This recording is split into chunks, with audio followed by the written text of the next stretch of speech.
అందరికీ కూడా వందనాలు తెలియజేస్తున్నాను. प्रभु के नाम में मैं आप सभी को वंदन करता हूँ. ఈ సమయంలో దేవుని యొక్క వాక్యాన్ని మనం ధ్యానించుకుందాం.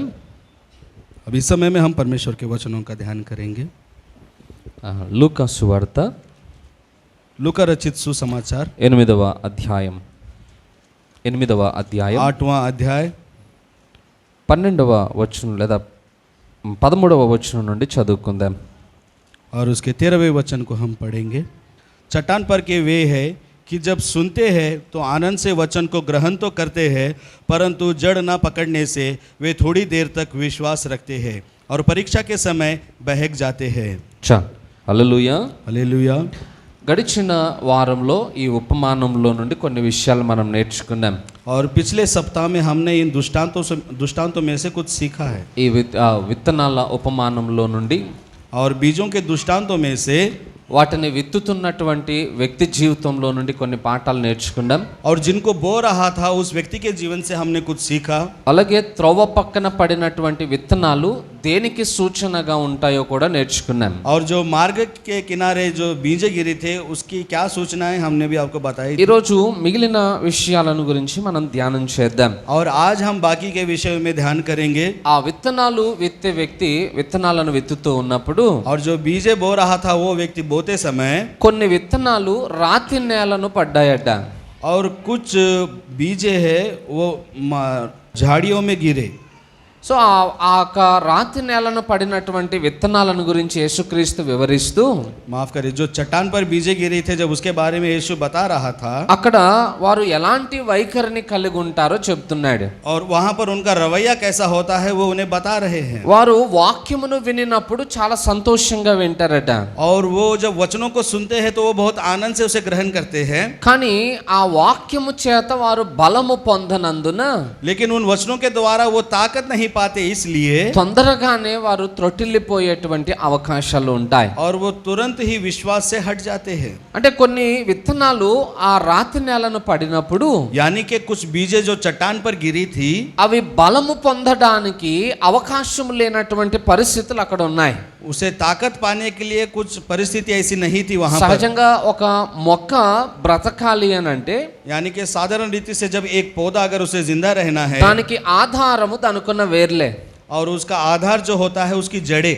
ఒకవేళ ఆ వేర్లే దానికి సరిగా భూమిలోనికి వెళ్ళలేదనుకోండి, अगर उसकी जड़ें अगर बराबर रीति से जमीन में ना जाएं, ఆ మొక్క బ్రతకడానికి గాని, वो जो पौधा है जीने के लिए అది బలము పొందడానికి గాని, और उसे ताकत पाने के लिए, దానికి అవసరమైనటువంటి సారమును నీటిని అది పొందుకోలేదు. और जो जिसकी आवश्यकता उसे है खाद की और पानी की, वो उसे नहीं पा सकता. పైగా దానికి బలము కూడా సరిగా ఉండదు కాబట్టి, ऊपर से उसके अंदर उतनी ताकत नहीं होती, इसलिए గాలి బలముగా వీసినప్పుడు అది త్వరగా కూలిపోయే అవకాశాలు ఉంటాయి. और जब हवा बहुत जोर से आती है तो वो बहुत जल्दी गिर जाता है. అందుకే సంఘం ఎప్పుడూ కూడా రెండు విధాలుగా అభివృద్ధి చెందుతూ ఉండాలి. इसलिए कलीसिया हमेशा दो प्रकार से कलीसिया को अभिवृद्धि होना है. సంఘం ఎప్పుడూ కూడా సంఖ్యపరంగా అభివృద్ధి చెందుతూ ఉండాలి. कलीसिया कभी भी संख्याओं में बढ़ती होनी चाहिए. మనం ఆరంభంలో ఈ హిందీ ఆరాధన ఆరంభించినప్పుడు, जब हमने हिंदी की आराधना आरंभ की थी, కేవలం ఒక ఇద్దరు కొరకు దీన్ని ఆరంభించాం. केवल 2 लोगों के लिए इसको आरंभ किया गया था. సో ఈ రోజు ఒక 15 మంది వరకు ఇక్కడ చేరి మనం ఆరాధన చేయగలుగుతున్నాం. और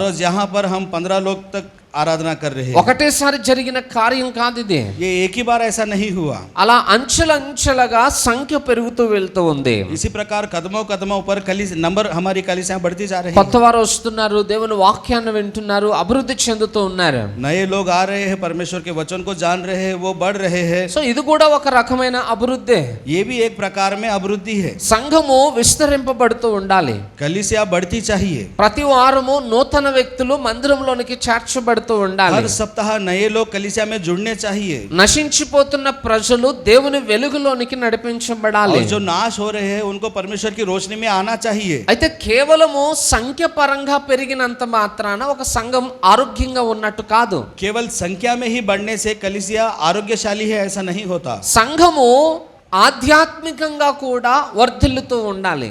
और कलीसिया को आत्मिक रीति में भी बढ़ना है. సంఘము సంఖ్యపరంగా వర్ధిల్లాలి, कलीसिया संख्याओं में बढ़ रही है. అలాగే ఆధ్యాత్మికంగా అనే భక్తిలో కూడా సంఘం వర్ధిల్లుతూ ఉండాలి. और ऐसे ही आत्मिक रीति में यानी कि भक्ति में भी कलीसिया को बढ़ना है. ఇక్కడికి వచ్చిన తర్వాత यहाँ पर आने के बाद మనం సరిగా వాక్యాన్ని నేర్చుకోకుండా, अगर हमने बराबर वचन नहीं सीखा, దేవుని ఆత్మలో మనం బలపరచబడకుండా, अगर परमेश्वर की आत्मा में हम ताकत नहीं पाएंगे, మనము వాక్యమును లోతైన విషయాలు నేర్చుకోకపోతే, अगर वचनों के रहस्य बातों को अगर हम नहीं सीखेंगे, మన భక్తి బలపరచబడే అవకాశాలు లేవు. तो हमारे भक्ति को ताकतवर होने का अवकाश नहीं मिलता. ఏదో వస్తున్నాం, ప్రార్థన చేసుకుంటున్నాం, పాటలు పాడుతున్నాం, వాక్యం వింటున్నాం, అయిపోయింది అనుకుంటాం.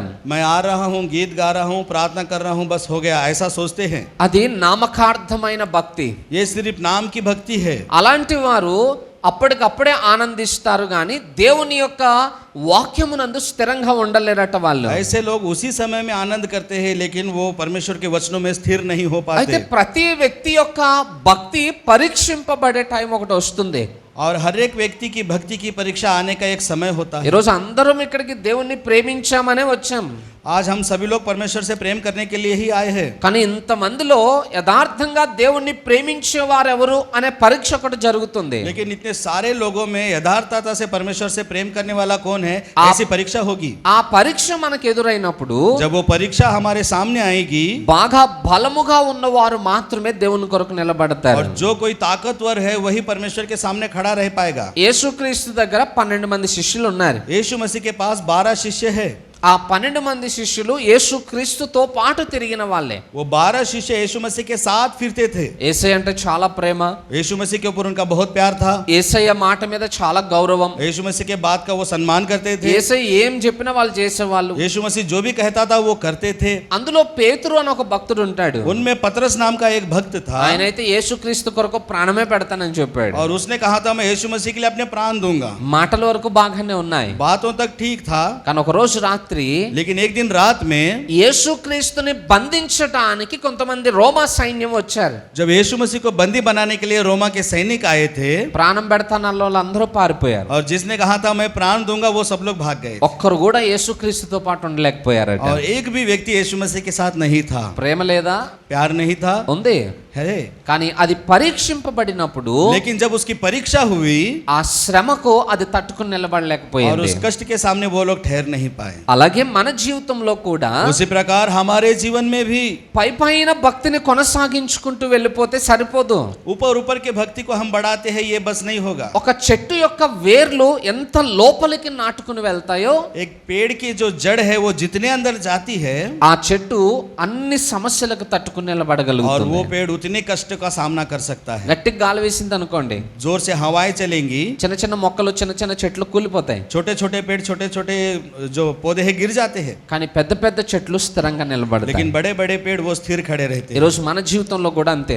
आज हमारे जीवन भी ऐसा ही है. మనము ప్రతి సమస్యను ఎదుర్కొని దేవుని కొరకు నిలబడాలంటే, हम हर समस्या को पार करके परमेश्वर के लिए अगर हमें खड़ा रहना है, మనము లోపలికి చొచ్చుకుని పోయినటువంటి బలమును కలిగిన వారమై ఉండాలి. तो अभी गहराई तक जाने वाली ताकत हमारे अंदर होनी चाहिए. ఎందుకంటే మనం ఏదో వాక్యం బాగుంది అని సంబరపడి వెళ్ళిపోతే మనం బలం పొందలేం.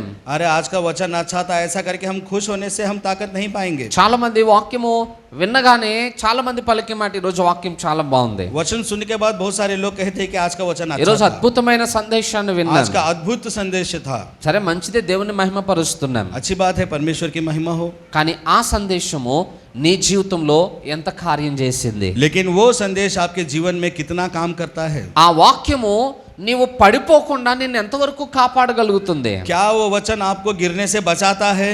అది మనం పరీక్షించుకోకపోతే, अगर हम उसकी परीक्षा नहीं करेंगे మన భక్తిలో మనం ఎక్కువసేపు నిలబడలేం. तो हम अपनी भक्ति में ज्यादा देर तक नहीं ठहर అదే మాట सकते. రాయబడి ఉంది ఇక్కడ. यहाँ पर यही बात लिखी है, వారు వాక్యమును సంతోషముగా అంగీకరించువారు గాని, जब वो सुनते हैं तो आनंद से वचन को ग्रहण तो करते हैं, వారికి వేరు లేనందున ఎక్కువ కాలం నిలబడలేకపోయారట. परंतु जड़ ना पकड़ने से वे थोड़ी ही देर तक विश्वास సో रखते ఈ हैं. రోజు మన జీవితంలో ఆలోచన చేస్తే, आज हमारे जीवन में भी अगर हम विचार करेंगे, శ్రమలో వచ్చినప్పుడే మన భక్తి ఏంటో పరీక్షింపబడుతుంది. कष्ट आने के बाद ही हमारी भक्ति कितनी है उसका मालूम पड़ता है. భక్తిపరుడు ఏమని ప్రార్థన చేస్తాడో తెలుసా? और जो भक्ति में है वो क्या प्रार्थना करता है आपको मालूम ప్రభువా, है? శ్రమల చేత నన్ను నలగొట్టు అని ప్రార్థన చేస్తాడట. वो कहता है कि दुखों से मेरी ताड़ना कर. బలహీనుడు ఏమని ప్రార్థన చేస్తాడో और తెలుసా? जो बलहीन है वो क्या करके प्रार्थना करता है मालूम है? ప్రభువా, నాకు అసలు శ్రమలే రావద్దని ప్రార్థన प्रभु जी చేస్తాడు. मेरे पास कोई कष्ट ही ना आए. ఇప్పుడు మన ప్రార్థన బట్టి మనం భక్తి పరులమా బలహీనులమా? तो हमारी प्रार्थना के द्वारा क्या हम भक्तिमान हैं या अभक्ति में हैं? మనం చేసే ప్రార్థనలో ప్రభు నాకు సమస్యలు వద్దనే అంటాం. हम अपनी प्रार्थना में कहते हैं कि मेरे पास कोई कष्ट ना आए. అలా వద్దు అంటున్నామంటే अगर हम ऐसा कहते हैं మనం ఇంకా బలమును పొందలేదు అని అర్థం तो इसका అన్నమాట. मतलब है कि हमने अभी भी ताकत नहीं पाई है. అలాంటి స్థితిలో నుండి ఈరోజు మనం బయటికి రావాలి. ऐसी स्थिति से हमें बाहर आना है. నెక్స్ట్ మూడవ భాగం और तीसरा भाग ये है, 14వ వచనం చూడండి. 14वें वचन को हम पढ़ेंगे. जो झाड़ियों में गिरा वो ये है जो सुनते हैं पर आगे चलकर चिंता और धन और जीवन के सुख विलास में फंस जाते हैं और उनका फल नहीं पकता. చాలు. ఆ విత్తనాలు విత్తేట ఆయన ఇంకా విత్తనాలను విత్తుతున్నప్పుడు और जो बीजे बो रहा है वो अभी बो रहा था, మరికొన్ని విత్తనాలు ముండ్ల పొదల్లో పడ్డాయట. और कुछ बीजे जो है वो झाड़ियों में गिरी. అక్కడ మంచి నేల ఉంది, वहाँ पर अच्छी जमीन है, విత్తనాలు మొలుస్తున్నాయి, वहाँ पर जो बीजे है वो फलवंत అవి हो रही है, ఎదుగుతున్నాయి గాని वो बढ़ रहे हैं. लेकिन ఆ ఎదిగే క్రమంలో वो जब बढ़ रहे थे అక్కడున్న ముళ్ళ కంచెలు అవి ఎదగకుండా అణిచేస్తున్నాయట. और वहाँ की जो कटीली झाड़ी थे उसे बढ़ने से रोक रही थी. దాని వలన ఆ మొక్కలు పైకి ఎదగలేకపోతా उसके ఉన్నాయి. द्वारा वो पेड़ जो है ऊपर नहीं बढ़ पा रहे. విత్తనాలు నాటి చాలా కాలం అయిపోయింది, बीजे बोकर बहुत समय हो गया, మొక్కలు కూడా మొలిచాయి, उसके पौधे भी निकल आए हैं, కానీ వాటిలో అభివృద్ధి లేదు, लेकिन उसमें बढ़ोतरी नहीं है. ఉన్న స్థితిలోనే वो ఉండిపోయాయి. जितने हैं उतने ही है.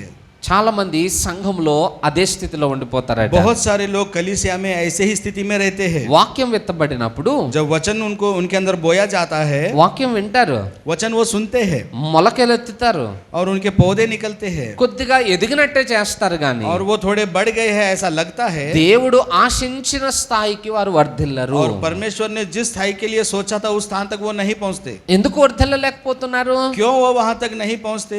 అనవసరమైన వాటిని బట్టి చింతించుట వలన व्यर्थ बातों की चिंता वो करते हैं, इसलिए దేవుని వాక్యము వారిలో ఫలించట్లేదు. परमेश्वर का वचन उनके अंदर फलवंत नहीं होता. ఎప్పుడైనా మీకు అనుభవం అయి ఉంటది అనుకుంటున్నాను నేను. शायद ऐसा आपका अनुभव हुआ होगा कभी. तो ఏదైనా ఒక సమస్య మనకు వచ్చినప్పుడు जब भी कोई समस्या हम में आती है, ఆ సమస్యను మన భక్తిని పెంచుకోవడానికి మనం మలుచుకోవాలి. उस समस्या को हमें अपनी भक्ति को बढ़ाने के लिए उसे अपनाना चाहिए. క్రీస్తును నమ్ముకున్న ప్రతి వ్యక్తికి శ్రమలు ఉంటాయి. और जो कोई भी मसीह को पीछे चलता है उसे कष्ट आते हैं. ఎన్ని శ్రమలు వచ్చినా चाहे कितने भी कष्ट आए, అవి మన భక్తిని అభివృద్ధి చేసుకోవడానికి వినియోగించుకోవాలి. वो हमारी भक्ति को उसे बढ़ाने के लिए हमें उसका उपयोग करना है. లేకపోతే ఆ శ్రమలు మనల్ని అణిచివేస్తాయి. नहीं तो वो कष्ट हमें दबा देंगे. కానీ మనకి ఉన్న అలవాటు ఏంటంటే, लेकिन हमारी एक आदत होती है, మనకి ఎప్పుడైనా సమస్య వచ్చింది అనుకోండి, जब भी हमें कोई कष्ट आता है ప్రార్థన మానేస్తాం. हम प्रार्थना छोड़ देते हैं. సమస్య వచ్చింది అనుకోండి, अगर कष्ट कोई आता है వాక్యం చదవడం మానేస్తాం. वचन पढ़ना छोड़ देते हैं. సమస్య వచ్చింది అనుకోండి, अगर कोई कष्ट आता है మందిరానికి రావడం మానేస్తాం. हम कलीसिया जाना छोड़ देते हैं. అంటే ఈ శ్రమలన్నీ నిన్ను దేవునికి దూరం చేసేస్తున్నాయి. यानी कि ये सारे कष्ट आपको परमेश्वर से दूर करते हैं. ఈ శ్రమలు నిన్ను దేవునికి దగ్గర చేయాలి. అసలు ये कष्ट आपको परमेश्वर के नजदीक करना चाहिए. అప్పుడు ఆ శ్రమలు మనకి ఆశీర్వాదకరంగా ఉంటాయి. तभी वो कष्ट हमारे लिए आशीर्वाद बन जाता है. కానీ మనం ఏం చేస్తున్నామంటే, लेकिन हम क्या करते हैं, ఆ శ్రమల ఒత్తిడి వలన उस कष्टों के दबाव के द्वारा హృదయంలో కలవరము చెంది हम मन में घबरा जाते हैं. వేటి మీద ఆసక్తిని किसी చూపించలేకపోతున్నాం. के ऊपर भी हम आसक्ति नहीं बताते. పరిశుద్ధాత్మ దేవుడు లోపల కార్యమును ఆరంభిస్తా ఉంటాడు. परिशुद्ध आत्मा हमारे अंदर कार्य आरंभ करता है. శ్రమ రాగానే जब भी कष्ट आता है ఆయన ప్రార్థన చేయమని మనల్ని పురుకొలుపుతూ ఉంటాడు. वो अंदर से हमें प्रार्थना करने के लिए उकसाता है. కానీ మనకి ఆసక్తి అనిపించదు. लेकिन हमारे अंदर आसक्ति नहीं होती. లేచి లేఖనాలను చదువు, వాగ్దానాలు ఉన్నాయని గుర్తు చేస్తా ఉంటాడు. वो कहता है कि उठो वचनों को पढ़ो, उसमें प्रतिज्ञाएं दी गई है. ఆయన వాక్యం మీద మనకు నమ్మకం అనిపించదు. लेकिन वचनों के ऊपर हमें विश्वास नहीं होता. ఎందుకనంటే क्योंकि ఈ సమస్యల యొక్క విచారము వలన इन कष्टों के विचारों के द्वारा అన్నింటిని మనం పక్కన పెట్టేసి బాధతోటి అలా కూర్చుని ఉండిపోతామంట. हम सबको बाजू को रखकर उसके बारे में ही सोचते. జ్ఞాపకం పెట్టుకోండి, याद रखिए, దేవునికి సంబంధించినటువంటి కార్యముల విషయంలో परमेश्वर के विषय में जो भी कार्य करे, ఆసక్తి చల్లారిపోతే अगर आसक्ति आपकी कम हो जाएगी మన భక్తి కూడా तो చల్లారిపోతుంది. हमारी भक्ति भी कम हो जाएगी. సాతానికి ఈ విషయం బాగా తెలుసు. शैतान को ये बात अच्छी तरीके से मालूम है. అందుకే ఏం చేస్తాడనంటే, इसलिए वो क्या करता है, మాటి మాటికి సమస్యల చేత మనల్ని నలగొడతా ఉంటాడు. बात बात में वो कष्टों के द्वारा हमें नीचे गिराता रहता है. ఆర్థిక సమస్యలు వస్తాయి, आर्थिक समस्याएं आती है, కొంతకాలం మనల్ని బాధ పెడతా ఉంటాయి. कुछ समय हमें वो कष्ट देती है ఇక వాటి గురించి ఆలోచిస్తూ ఉంటాం. और उसके बारे में हम सोचते रहते हैं ఎప్పుడు బయటకు వస్తాం, कब मैं इससे बाहर మన निकलूंगा, అప్పులు ఎలా తీరుతాయి, मेरा कर्जा कैसे మన छूटेगा, అవసరాలు ఎలా తీరుతాయి, मेरी आवश्यकताएं कैसे पूरे होगी, ఇక ఇలా సరిపోద్ది. ఇక बस यही सोच में रहते हैं। వాటి నుండి బయటకు వచ్చాం అనుకోగానే अगर उससे हम बाहर आए हैं ऐसा सोचते हैं అనారోగ్యతలు వస్తాయి. तब हमें कुछ बीमारियां आती हैं। ఇప్పుడు ఏ ఇంట్లో చూసినా ఎవరో ఒకరు అనారోగ్యానికి గురై अभी ఉంటుంది. आप किसी भी घर में देखिए कोई ना कोई एक व्यक्ति बीमार है। మనకు అనిపిస్తుంది अब हमें लगता है మొన్ననే ఆర్థిక ఇబ్బందుల్లోంచి కొంచెం బయటకు వచ్చాం, मैं परसों ही आर्थिक समस्या से बाहर आया మళ్ళా అనారోగ్య సమస్యల, और फिर से बीमारी की समस्या आ गई మళ్ళా వాటితోటి కొంతకాలం నలిగిపోతాను, और उससे और थोड़े दिन ऐसे ही गुजरते हैं। మళ్ళా దాని తర్వాత ఇంకొక సమస్య. उसके बाद और एक समस्या आती है। ఇలా మాటి మాటికి సమస్య వస్తూ ఉన్నప్పుడు ऐसा बात को जब समस्याएं आती है దేవునిలో మనం చాలా బలహీనం అయిపోతామట. तो हम परमेश्वर में बहुत बलहीन हो जाते అయితే हैं। ఒక విషయాన్ని మనం బాగా గుర్తుపెట్టుకోవాలి. तब आप एक विषय को याद रखना चाहिए, ఈ సమస్యలకు అసలు మనం ఎందుకు భయపడతామంటే, इन समस्याओं से हम किस लिए डरते हैं। మానవుడు ఎప్పుడూ కూడా శ్రమలే లేనటువంటి జీవితాన్ని అనుభవించాలనుకుంటాడట. मनुष्य हमेशा कष्ट ना हो ऐसा जीवन में जीव ऐसा वो सोचता है। అందుకే శ్రమ వచ్చినప్పుడల్లా మనం కలవరపడి కృంగిపోతూ ఉంటాం. इसलिए जब भी कष्ट आए तो हम घबरा कर डर जाते हैं, गिरते हैं, కానీ మన ఆలోచన ఎప్పటికీ నెరవేరదు. लेकिन हमारी इच्छा कभी भी पूरी नहीं होती। బైబిల్ చెప్తున్న మాట, बाइबल ये कहता है జీవితంలో దుఃఖము ఉంటుంది, సంతోషం ఉంటుంది. जीवन में दुख भी होता है, सुख भी होता है, దేవుడు ఆ రెండింటిని మన జీవితంలో కలిపి అనుమతి ఇచ్చాడు. और उन दोनों को परमेश्वर ने हमारे जीवन में मिलाकर भेजा है। శ్రమలు లేకుండా జీవితం ఉండాలంటే సాధ్యం కాదు. बिना कष्टों के अगर जीवन होता ऐसा साध्य नहीं है, అలాంటి జీవితాన్ని ఆశించటము కూడా అజ్ఞానమే और అవుతుంది. ऐसे जीवन को आशा करना भी हमारी अज्ञानता है। ఈ భూమి మీద మనం బ్రతికున్నంత కాలం ఏదో ఒక సమస్య ఉంటూనే ఉంటది. इस संसार में हम जब तक जिएंगे तब तक कोई ना कोई समस्या होगी। ఇక ఉంటది అనుకున్నప్పుడు ఇక దాని గురించి చింతించాల్సిన అవసరం ఏముంది? अब है ऐसा सोचने के बाद उसके बारे में हम क्यों सोचे। మీరు షుగర్ పేషెంట్లు ఉంటారు. आप लोग शुगर के पेशेंट कुछ होते हैं, ఫస్ట్ టైం డాక్టర్ దగ్గరికి వెళ్ళినప్పుడు वो पहली बार जब डॉक्टर के पास जाते हैं బ్లడ్ టెస్ట్ చేసి ब्लड टेस्ट करके, మీకు షుగర్ వచ్చింది అన్నాడు అనుకోండి, अगर वो कहेगा कि आपको शुगर हो गया है సగం గుండె జారిపోతుంది కిందకి. तो हमारा दिल नीचे गिर जाता है, ఎందుకంటే షుగర్ వ్యాధి చాలా బాధను కలిగిస్తుంది. क्योंकि शुगर की ये जो बीमारी है बहुत दुख देती है। దీర్ఘకాలిక వ్యాధి అన్నమాట అది. ये हमेशा की बीमारी है, ये నచ్చింది తినడానికి ఉండదు. जो हमें पसंद है उसे हम खा नहीं सकते। దేని గురించి అయినా టెన్షన్ పడ్డామంటే అది పెరిగిపోతూనే ఉంటుంది. अगर हम किसी चीज के बारे में अगर हम चिंता करते हैं तो वो बढ़ जाती है। స్టార్టింగ్ లో అది వచ్చిందని తెలియగానే భయపడతాం. शुरुआत में वो आया है ऐसा सोचते हम डर जाते हैं। ఓ సంవత్సరం గడిచింది, 2 సంవత్సరాలు గడిచాయి, 1 वर्ष हो गया, 2 वर्ष बीत गए, ఇక దానికి అలవాటు పడిపోతాం మనం. अब धीरे धीरे उसकी आदत हो जाती है। మనకు తెలిసిపోయింది ఇంకా జీవితకాలం ఇది ఉంటది అంతే. अब हमें मालूम है कि जीवन भर ये रहेगा। ఇక మెడిసిన్ తీసుకుంటాం, బిందాస్ ఉంటాం. हम दवा खाते हैं, बेफिक्र रहते हैं, ఇంజెక్షన్ వేసుకుంటాం, ధైర్యంగా ఉంటాం. इंजेक्शन लेते हैं, धैर्य से रहते हैं। ఆ వ్యాధి పోదు అని తెలిసినప్పుడు वो व्याधि नहीं जाएगी जब हम ये मालूम पड़ने के बाद, దాంతో పాటు కలిసి నడవడానికి మన మనస్సును సిద్ధపరచుకుంటాం. तो उसके साथ जीने के लिए हम अपने मन को तैयार कर लेते हैं। జీవితంలో శ్రమలు కూడా అంతే. और जीवन में कष्ट भी ऐसा ही होता है, అవి మనల్ని వదిలిపెట్టి వెళ్ళవు. वो हमें छोड़ के नहीं जाता। మనం ఈ భూమిని వదిలిపెట్టి వెళ్ళినప్పుడే అవి మన జీవితంలో నుండి దూరం हम అవుతాయి. इस संसार को छोड़कर जाएंगे तभी वो हमारे जीवन से निकलेगा। మరి ఉన్నంత కాలం అవి మనతో పాటు ఉంటాయి అన్నప్పుడు ఇక బాధపడాల్సిందే ఉంది. और जब तक हम हैं तब तक वो हमारे साथ रहेगा, तो इस बात का हमें दुख क्यों करना है, వాటిని గురించి చింతించాల్సింది ఎందుకు? ఇక उसके बारे में हमें चिंता क्यों करनी है। వాటితో కలిసి నడుచుకుంటూ వెళ్ళిపోవడమే, उसके साथ ही हम चलेंगे, దేవునికి స్తోత్రం చెప్పుకుంటూ వెళ్ళిపోవడమే. परमेश्वर का धन्यवाद करेंगे, चलते जाएंगे। అలా వెళ్ళగలిగితేనే మనం ఫలిస్తాం. अगर ऐसा हम जा पाएंगे तभी हम फलवंत होंगे। శ్రమలు మనకి కావాలి, कष्ट हमें चाहिए, అవి వస్తేనే మనం దేవునికి దగ్గరగా ఉంటాం. वो जब आएंगे तभी हम परमेश्वर के नजदीक होंगे। సంఘంలో 2 రకాల ప్రజలు ఉంటారు. कलीसिया में 2 प्रकार के लोग होते हैं। ఒక గుంపు एक दल శ్రమను చూసి పారిపోయి वो వెళ్ళిపోతారు. कष्टों को देखकर भाग जाता है, రెండో గుంపు और दूसरा दल ఆ శ్రమలను మెట్లుగా చేసుకుని పైకెక్కుతూ उन ఉంటారు. कष्टों की वो सीढ़ी बनाकर ऊपर चढ़ जाता है। మీరే గుంపు మీరు డిసైడ్ आप చేసుకోండి. किस दल में हैं आप लोग सोचिए। శ్రమలు అందరికీ వస్తాయి, कष्ट सबको आते हैं, కానీ ఆ శ్రమలు మన నెత్తి మీద ఉండేటట్టుగా చూసుకోవద్దు. और वो कष्ट हमारे सर पर बैठे ऐसा ना सोचे। ఆ శ్రమల నెత్తి మీద మనం నిలబడేటట్టు उन చూసుకోవాలి. कष्टों के सर पर हमें खड़ा रहना है, ऐसा हमें बनना है। అర్థమైందని నేను చెప్పిన మాట? समझ में आ रहा है आपको? మీకు వద్దన్నంత మాత్రాన ఆగిపోవవి. आपको कष्ट नहीं चाहिए सोचने से वो नहीं रुकेगा। ఇష్టం ఉన్నా లేకపోయినా వస్తాయి. आपकी इच्छा हो ना हो वो आएगा। ఆ శ్రమలు ఇక్కడికి వచ్చేటట్టు చూసుకున్నాం అనుకోండి, वो कष्ट यहाँ पर आएगा अगर हम ऐसा करेंगे మనం అణిగిపోతాం. तो हम दब जाएंगे. అవే శ్రమల నెత్తి మీద మనం కాళ్ళు పెట్టాం అనుకోండి, अगर वही कष्टों के ऊपर हम अपना पैर रखेंगे ఉన్న పొజిషన్ నుండి కొంచెం పైకి వెళ్తాం. तो हमारी जो स्थाई है उससे हम बढ़ जाएंगे. వాళ్ళు ఫలించగలుగుతారా? वो फलवंत होंगे. హల్లెలూయా. हालेलुया. నెక్స్ట్ మూడో విషయం, और तीसरी बात, మరికొన్ని విత్తనాలు మంచి నేలను పడ్డాయట. और कुछ बीजे जो है वो अच्छी जमीन पर गिरी. 15వ వచనం చదువుకుందాం. और 15वें वचन को हम पढ़ेंगे. पर अच्छी भूमि में के वे है जो वचन सुनकर भले और उत्तम मन में संभाले रहते हैं और धीरज से फल लाते हैं. ఆ విత్తనాలు విత్తేటాయన और जो बीज बो रहा था वो व्यक्ति, విత్తనాలు విత్తుతున్నప్పుడు కొన్ని మంచి నేలను పడ్డాయి. और जो वो बीज बो रहा था तो कुछ बीजे अच्छी जमीन पर गिरी. మంచి నేల అనంటే अच्छी जमीन यानी के పంట పండుటకు సారవంతమైనటువంటి భూమి ఎక్కడ ఉంటుందో దాన్ని మంచి నేల అని పిలుస్తాం. अच्छा अनाज उगने के लिए जो अच्छी जमीन, सींची हुई जमीन होती है उसे अच्छी जमीन कहा जाता है. విత్తబడిన విత్తనాలు ఫలించుట కొరకు అది సిద్ధపరచబడింది. जो बीज बोने के लिए उसे तैयार किया गया है वो जमीन. ఇక్కడ ఉన్న వారిలో ఎవరైనా పొలం పనులు చేసిన అలవాటు ఉందా మీకు? यहाँ पर बैठे हुए किसी लोगों ने खेतों में काम किया है, किसी ने చేశారా ఎప్పుడైనా? किया है कभी आपने खेतों में మీరు काम? పొలం పని చేసేటప్పుడు जब आप खेतों में काम करते हैं పొలాన్ని ఫస్ట్ సేద్యపరుస్తారా లేకపోతే విత్తనాలు మామూలుగా విత్తేస్తారా? पहले आप जमीन को सींचते हैं या डायरेक्ट उसमें बीजे डालते हैं?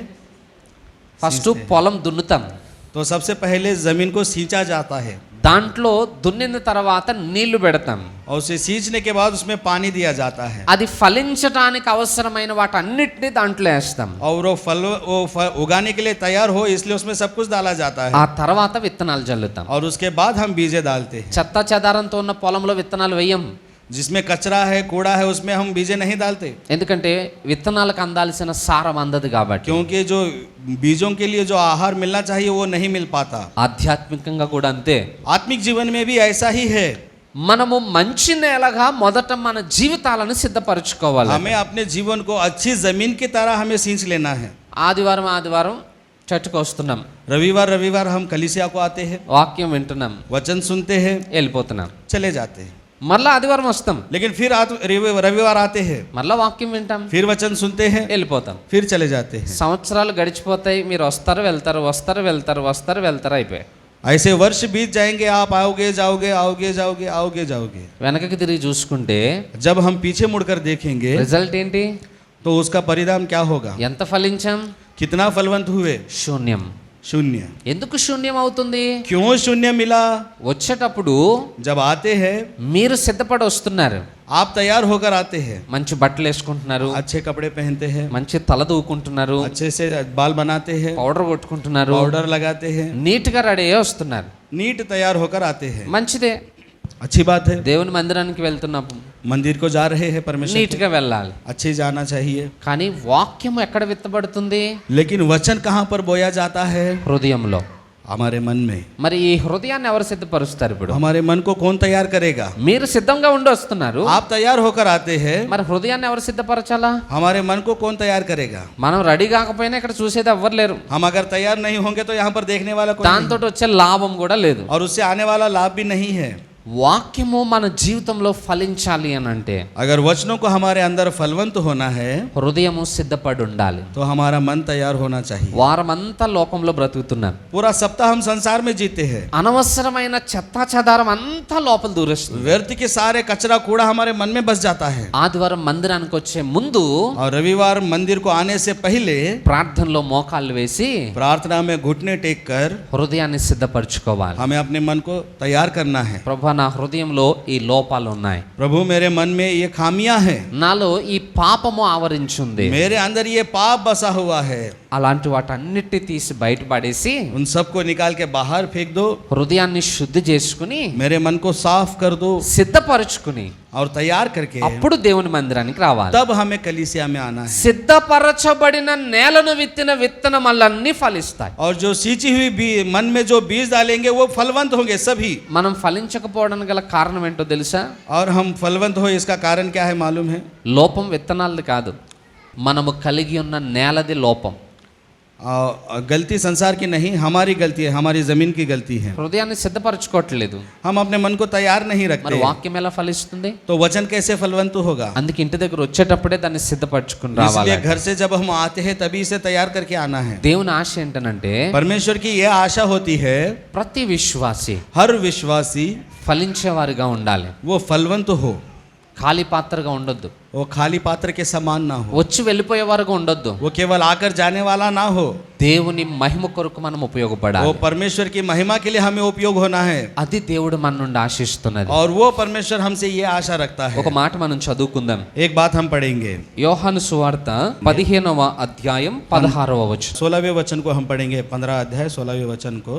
तुमने मुझे नहीं चुना परंतु मैंने तुम्हें चुना है और तुम्हें नियुक्त किया कि तुम जाकर फल लाओ और तुम्हारा फल बना रहे। చాలు, మీరు ఫలించుటకును आप फलवंत होने के लिए, మీ ఫలము నిలిచి ఉండుటకును మీరు పిలువబడితిరి అని आपका అంటాడు. फल बना रहे इसलिए आपको बुलाया गया है। జస్ట్ ఏదో వచ్చి కాసేపు ఫలించి వెళ్ళిపోవడానికి కాదు.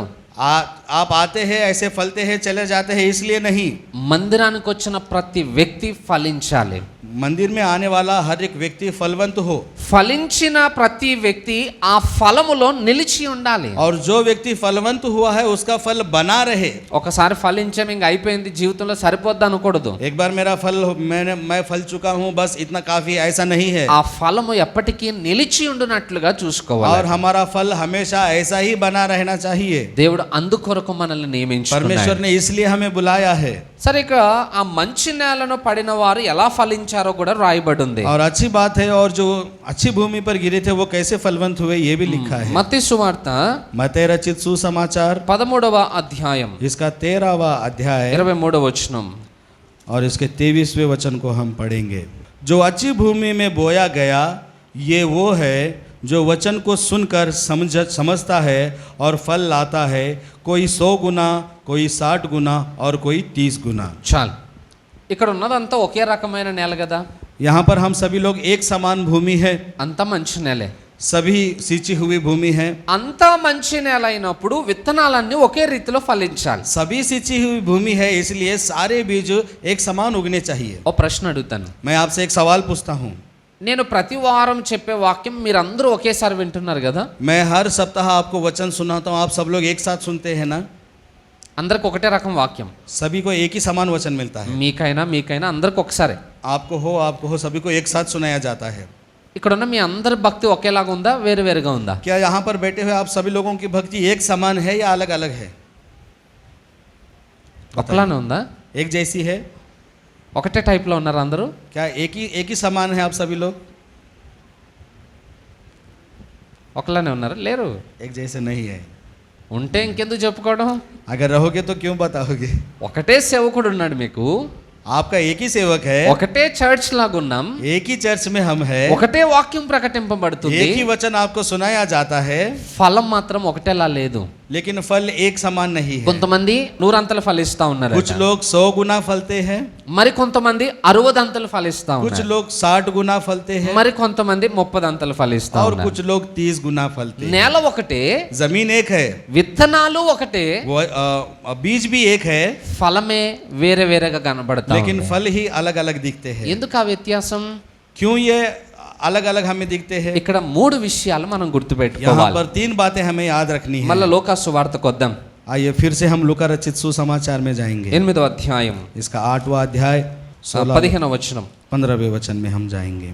पर अच्छी भूमि में के वे हैं जो वचन सुनकर भले और उत्तम मन से संभालते रहते हैं और धीरज से फलते हैं। చాలు, ఎందుకు ఈ 3 విధాలుగా ఆ ప్రజలు ఫలిస్తున్నారు అని అంటే, क्यों यहाँ पर 3 प्रकार के लोग फलवंत हो रहे हैं? इसलिए వారు యోగ్యమైన మంచి మనస్సుతో వాక్యాన్ని అవలంబిస్తున్నారట. वो योग्य अच्छे मन से उसमें बढ़ रहे हैं। इसलिए యోగ్యమైన మనస్సు అంటే అర్థం ఏంటి?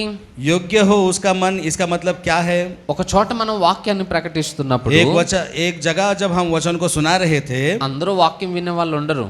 सभी लोग वचन सुनने वाले नहीं होते। కొంతమంది విమర్శించడానికే మందిరానికి వచ్చే వాళ్ళు ఉంటారు. कुछ लोग हैं सवाल जवाब करने के लिए ही कलीसिया में आते हैं, మరి కొంతమంది ఏం చెప్తాడో చూద్దాం, और कुछ लोग क्या बोलेगा सुनेंगे, ये ऐसा విచారణ చేయడానికి వస్తారట. वो लोग जवाब देने के लिए आते हैं కొంతమంది తప్పులు పట్టుకోవడానికి వచ్చే వాళ్ళు और ఉంటారు. कुछ लोग हैं वचनों की गलती पकड़ने के लिए आते కానీ हैं। మనం ఫలించాలి అని అంటే लेकिन अगर हमें फलवंत होना है మంచి మనస్సుతో వాక్యాన్ని వినడానికి రావాలి. तो हमें अच्छे मन से वचनों को सुनने के लिए आना రెండవ चाहिए। పని, और दूसरा काम వింటే సరిపోదు, केवल सुनने से ही बस नहीं होगा, విన్న వాక్యాన్ని ఆచరణలో और పెట్టగలగాలి. जो वचन सुनते हैं उसका पालन भी हमें करना है, అవలంబించుట, उसका पालन करना। ఏది వింటున్నామో जो कुछ हम सुनते हैं వారమంతా దాన్ని మీరు చేయగలగాలి. वो पूरा सप्ताह हमें उसे करना है, ఆ వాక్యాన్ని అనుసరించి మీ జీవితాలను కట్టుకోగలగాలి. और उन वचनों के अनुसार हमें अपने जीवन को चलाना है। మూడవ విషయం, और तीसरी बात, ఓపికతో ఫలించుట. धीरज से फलना है। ఎందుకు ఈ మూడు రకాల ఫలాలు అక్కడ కనబడ్డాయి అని అంటే, क्यों यहाँ पर 3 प्रकार के फल हमें दिखे? ఎవరికి ఎంత ఓపిక ఉంటుందో అంత ఫలిస్తారన్నమాట. जिसको जितना धीरज होगा वो उतना फलवंत होगा। వాక్యం వినగానే సంబరం కాదండి, वचन सुनते ही खुशी नहीं मनाना है। ఆ వాక్యాన్ని అవలంబించేటప్పుడు जब उस वचनों का हम पालन करते కొన్ని हैं, ఇబ్బందులను ఎదుర్కోవాల్సి వస్తుంది. कुछ मुश्किलों का सामना हमें करना है। ఇప్పుడు బైబిల్లో ఒక వచనం చదివాం మనం, बाइबल में एक वचन को हमने पढ़ा, మీరు వెళ్ళి సర్వలోకానికి సువార్తను ప్రకటించండి అని. आप जाइए इस संसार के कोने कोने में लोगों को सुवार्ता सुनाइए। ఇప్పుడు మీరు వెళ్ళి సువార్తను ప్రకటించాలి. और आप जाते हैं सुवार्ता का वचन सुनाते हैं। ప్రకటించేటప్పుడు जब आप सुनाते हैं కొన్ని అవమానాలు ఎదురవుతాయి. कुछ बदनामियां हमें मिलती है। చాలా మందికి అవి నచ్చదు. बहुत लोगों को ये पसंद नहीं आता। అమ్మో, నన్ను ఎవరైనా ఒక మాట అంటే నేను తట్టుకోలేను, हाँ, अगर कोई मुझे कुछ बोलेगा तो मुझसे बर्दाश्त नहीं होगा, బాబాయ్ నేను ఎవరి చేత మాటలు పడలేను. मैं किसी और के मुंह से बात नहीं सुन सकता। అంటే దేవుని కోసము వారి డిగ్నిటీని వదులుకోవడానికి ఇష్టపడరు यानी కొంతమంది. कि वो परमेश्वर के लिए अपने आप को नहीं छोड़ सकते।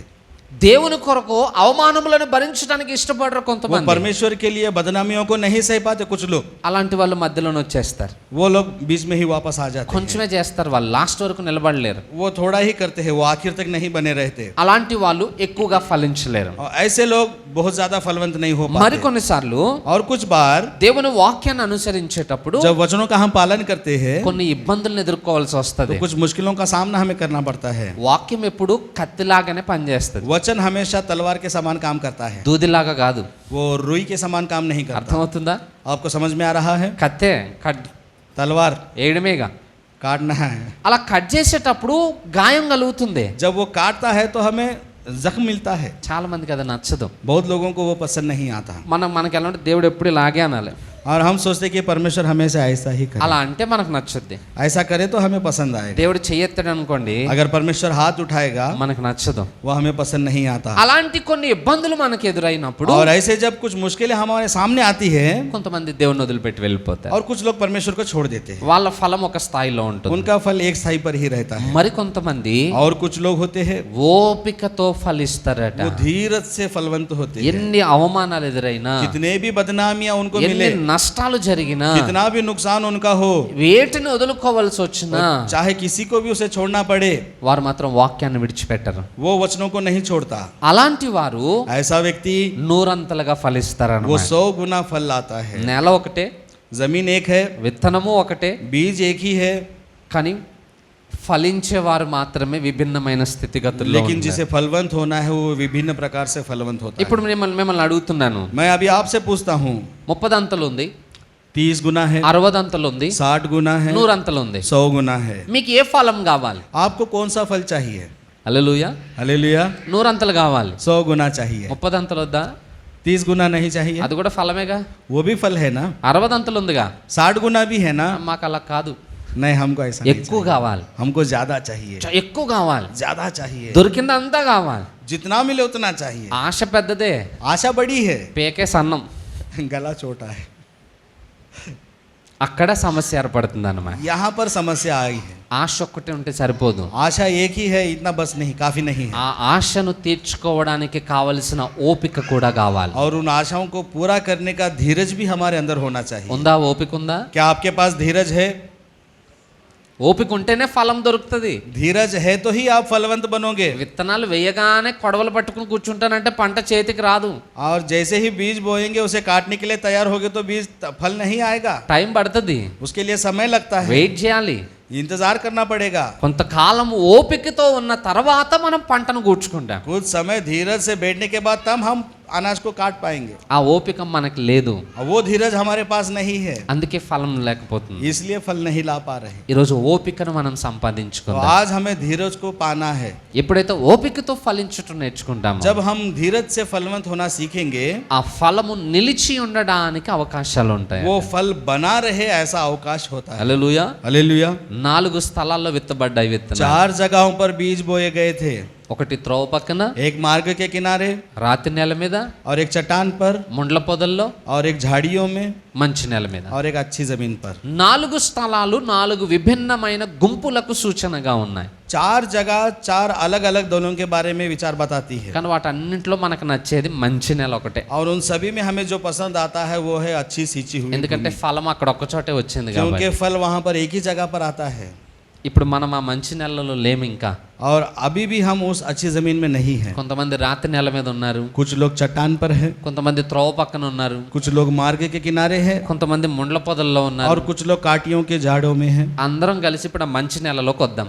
और हम सब लोग मिलकर अच्छी जमीन में आएंगे। నూరంతలుగా ఫలించడానికి ఓపికను సంపాదించుకుందాం. 100 गुना फलवंत हो ऐसा हम धीरज पाएंगे। మంచిది, కొద్ది మాటలు దేవుడు దీవించును గాక. अच्छी बात है, परमेश्वर इन वचनों को आशीर्वादित करे। తల వంచి కళ్ళు మూసుకుందాం, हम अपने सर को झुकाएंगे, आंखें बंद ప్రార్థన करेंगे, చేసుకుందాం. प्रार्थना करेंगे। పరిశుద్ధుడా సర్వాధికారిని వందనాలనైనా, परिशुद्ध परमेश्वर सर्वाधिकारी प्रभु आपका धन्यवाद करते ఈరోజు हैं। నీ వాక్యం చేత మీరు మాతో మాట్లాడి హెచ్చరించినందుకే నీకు వందనాలు.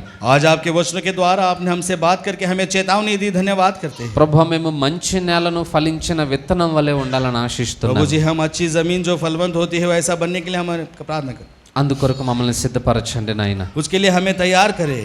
తాత్కాలికమైన ఆనందముల చేత మేము తృప్తి పడొద్దు నాయన. तात्कालीन बातों से पिता परमेश्वर हम आनंदित ना हो। ఎలాంటి ప్రతికూల పరిస్థితులు మాకు ఎదురైనా चाहे कितने भी प्रतिकूल परिस्थिति हमारे बीच में आए, మేము నీ కొరకు నిలబడాలి. हमें आपके लिए खड़ा होना ఆ है। శ్రమలలో ఓపికతోటి మేము ఫలించాలి. उन कष्टों में धीरज से हमें फलवंत होना ఆ है, ఫలము నీ రాకడ వరకు నిలిచి ఉండినట్లుగా జాగ్రత్త పడాలి. और वो फल आपके आने वाले दिन तक उसे बना रहना है। అటు భాగ్యాన్ని మాకు దయచేయండి. ऐसा भाग्य हमें दीजिए। విన్న ఈ మాటలు మా హృదయాల్లో ఫలింపు చేయమని सुने हुए वचनों को हमारे हृदय में फलवंत करें। యేసు నామములో ప్రార్థిస్తున్నాము తండ్రి. यीशु के नाम से प्रार्थना करते हैं पिता, ఆమేన్. आमीन।